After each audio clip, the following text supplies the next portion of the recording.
नमस्कार दोस्तों, स्वागत है आपका मेरे चैनल कहानियों के भंडार में। अविनाश, तुम कब मेरी बात सुनोगे? आखिर मैं तुम्हारी पत्नी हूँ। काव्या ने गुस्से में अविनाश से कहा। अविनाश बिना कुछ बोले घर से बाहर निकल गया। अब ऐसा हर दिन होता है। काव्या अपनी सास सुलोचना जी की बहुत इज्जत करती थी, लेकिन सुलोचना जी हमेशा उसे नीचा दिखाने की कोशिश में लगी रहती थी। आज भी वही काव्या ने सुबह जल्दी उठकर नाश्ता बनाया। अविनाश को सूजी का हलवा बहुत पसंद था, इसलिए उसने नाश्ते के साथ हलवा भी बनाकर सभी को परोस दिया। उसके ससुर रमेश जी ने सुलोचना जी को टोकते हुए कहा, ये क्या फिजूल खर्ची है, सुबह सुबह देसी घी का हलवा। सुलोचना जी ने काव्या को डांटते हुए पूछा, क्यों बहू, ये देसी घी क्या तेरे मायके से आया है? माँ जी, वो इनको हलवा बहुत पसंद है, इसलिए थोड़ा सा बनाया है। यह कहकर काव्या अविनाश की तरफ देख रही थी। शायद वो कुछ बोले, तभी सुलोचना जी ने कहा, मैं सब जानती हूँ। मेरे बेटे का बहाना करके खुद खाने का मन होगा। अविनाश चुपचाप नाश्ता करते रहे। काव्या की आंखों में आंसू झलक आए। इससे ज्यादा बुरा तब लगा जब अविनाश बिना हलवा खाए ही ऑफिस के लिए चल दिए। काव्या घर का काम समेटने में लग गई। इधर सुलोचना जी बाहर ड्राइंग रूम में बैठकर बड़बड़ाती रही।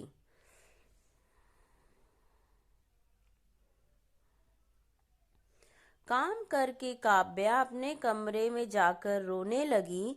कितने नाजों से पाला था उसके पापा ने, उसे आज भी याद है। एक बार उसने गाजर के हलवा बनाने के लिए कहा था, लेकिन माँ ने सूजी का हलवा बना दिया था।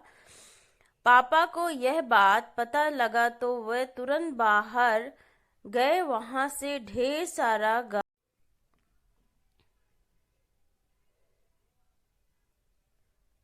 गाजर का हलवा लाए थे और उस दिन बिना कहे 2-3 दिन में गाजर का हलवा बनने लगा। आज उसे सूजी के हलवे के लिए कितनी बातें सुनाई जा रही हैं।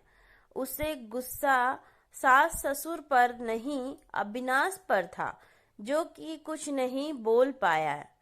शाम को जब उसने अविनाश से शिकायत की तो वो बस इतना ही बोले, इस घर में केवल माँ की पसंद का खाना बनता है, आगे से मेरी पसंद का कुछ मत बनाना।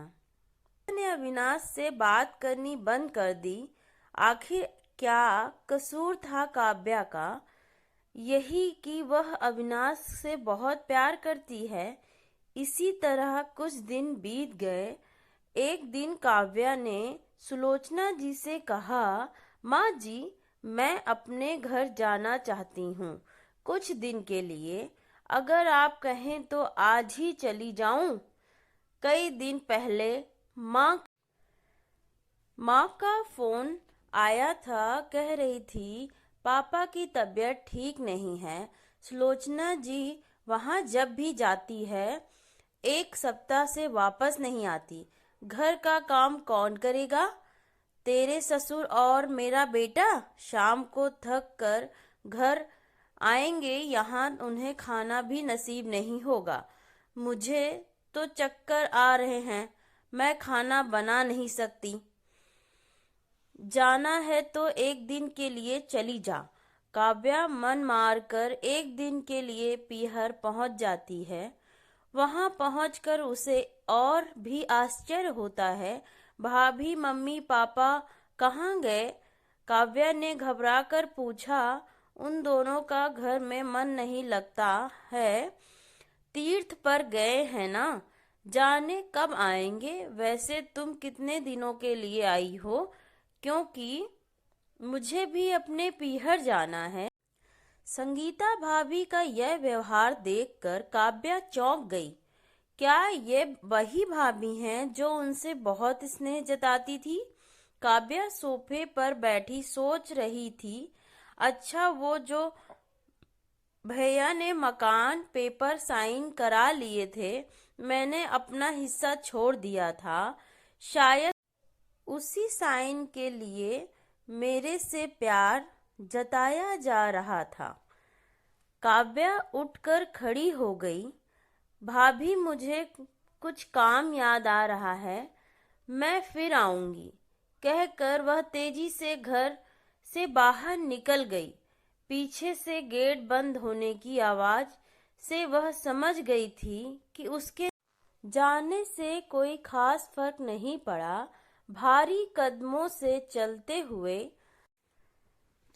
हुए वह मंदिर पहुंच गई, क्योंकि शाम से पहले यदि ससुराल जाती तो सुलोचना जी उससे कई सवाल करती।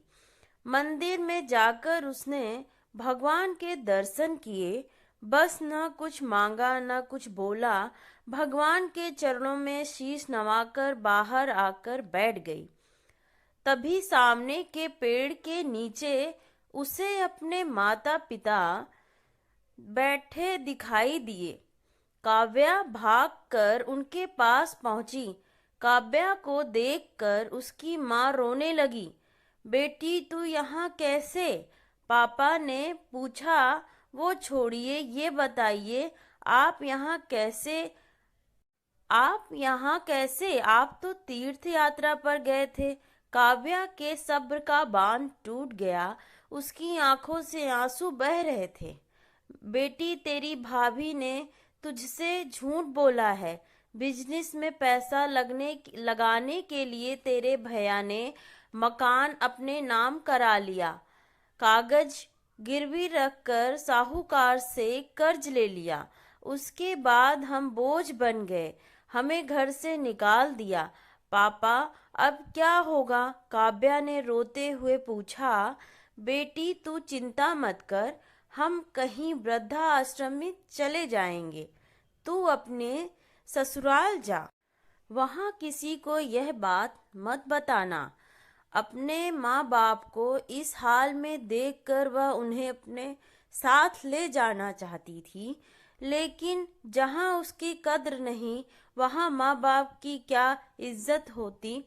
भारी मन से काव्या ससुराल की ओर चल दी। आज उसे अपनी लड़की होने पर अफसोस हो रहा है। काश वो अपने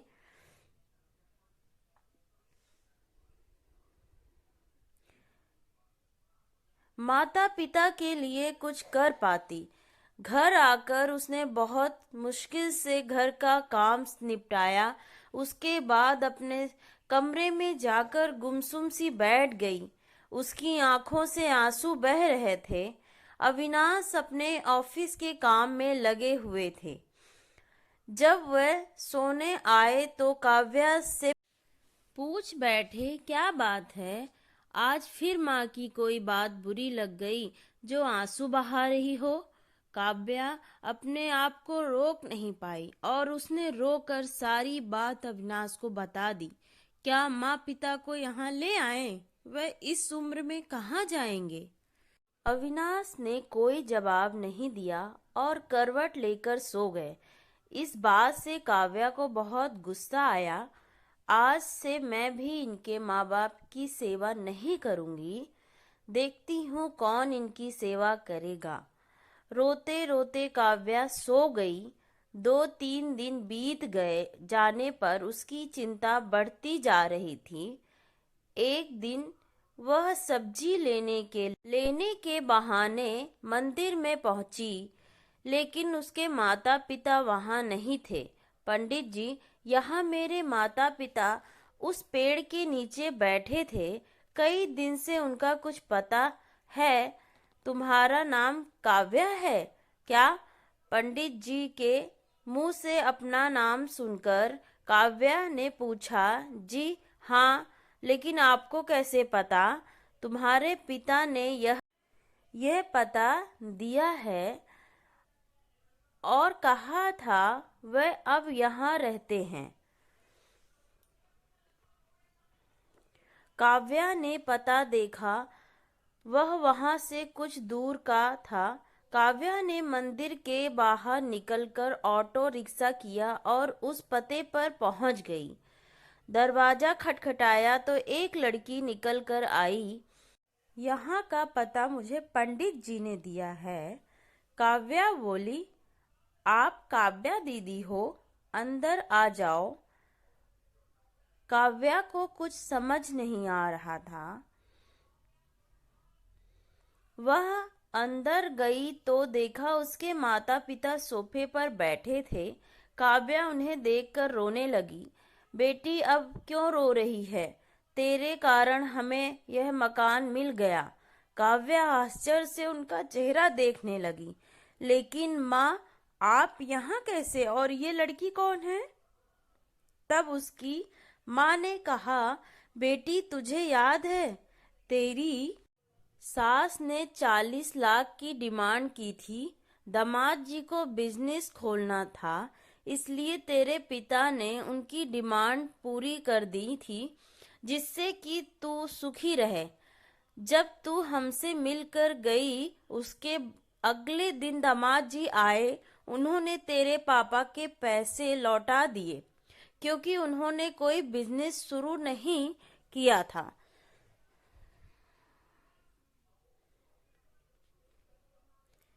तेरे पापा ने मना किया, लेकिन वह नहीं माने। उसके बाद उन्होंने प्रॉपर्टी डीलर से मिलकर 2-3 दिन में यह मकान खरीद लिया।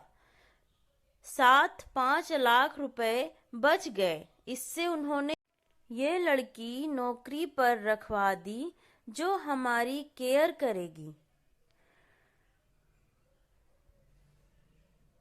लेकिन माँ, उन्होंने मुझे तो कुछ नहीं बताया।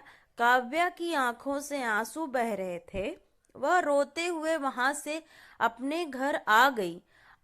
घर आकर वह सोच रही थी, अविनाश ने कभी उसके लिए आवाज नहीं उठाई, लेकिन मेरे माता पिता के लिए इतना कर दिया जो कि कोई सगा बेटा भी नहीं कर सकता।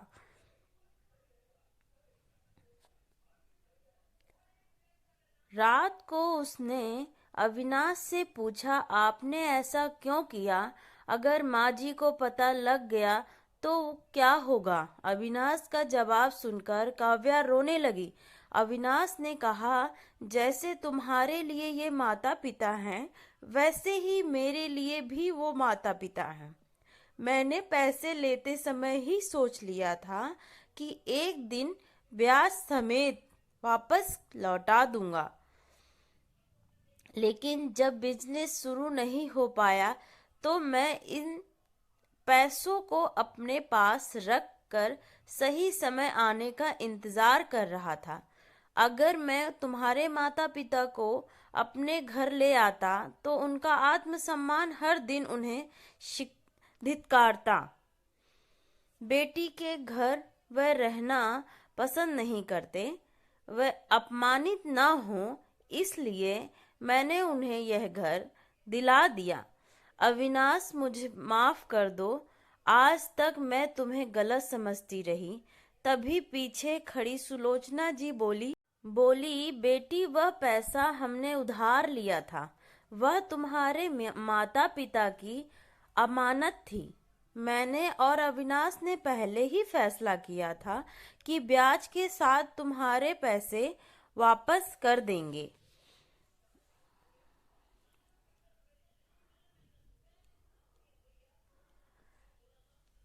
चल अब सो जा, सुबह नाश्ता टाइम पर नहीं बना तो अच्छा नहीं होगा।